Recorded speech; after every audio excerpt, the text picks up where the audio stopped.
वाहिगुरू जी का खालसा वाहिगुरू जी की फतेह। थानू अज बहुत वधिया नुकता मैं दस्सण जा रहा।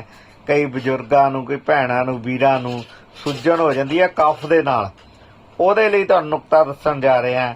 बस वीरो खास बेनती यही आ भी तुसी सरबत का भला करना है। मेरे चैनल नूं तुसी फॉलो कर लो ते मेरी वीडियो नूं वध ते वध लाइक करो ते वध ते वध शेयर करो।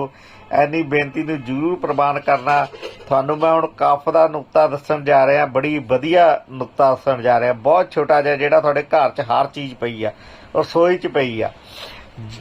बड़ी पिपला लैनी है जां तुसी हैड़ां ले लैणीਆਂ छोटे वालियां। इन्हां नूं 3 दिन च दुध च भिओ के रखनी है, फिर छावां दे विच सुका लेना है पीस के। 2 ग्राम नित 10 दिन खानी है। थोड़ी सुजन कफ सब कुछ चल जाएगा। बहुत वधिया नुकता है वीरो, तुसीं इहनूं जरूर फॉलो करियो। वीडियो नूं वध ते वध लाइक करियो ते इहनूं वीरो जिहड़ा तुसीं 10 दिन तक खाना है, ये मैं तुहानूं जरूर दसदा।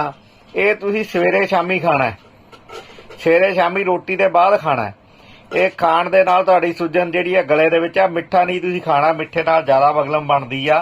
ये थोड़ा परहेज रखियो ते तुसीं बस खास जिहड़ियां बेनतियां मेरी यही आ भी जिहड़ियां तुहाडे किसे दे बंदे दे गिल्टियां होण जां रसौलियां होण जां पत्थरियां होण, पित्ते च पत्थरी हो, जरूर कंटैक्ट करियो।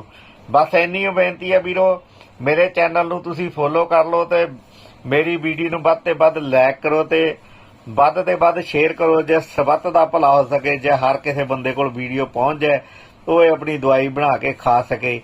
थोड़ा भी भला होएगा, उस वीर का भी भला होएगा और डॉक्टरों तो बचेगा। वाहिगुरू जी का खालसा वाहिगुरू जी की फतेह।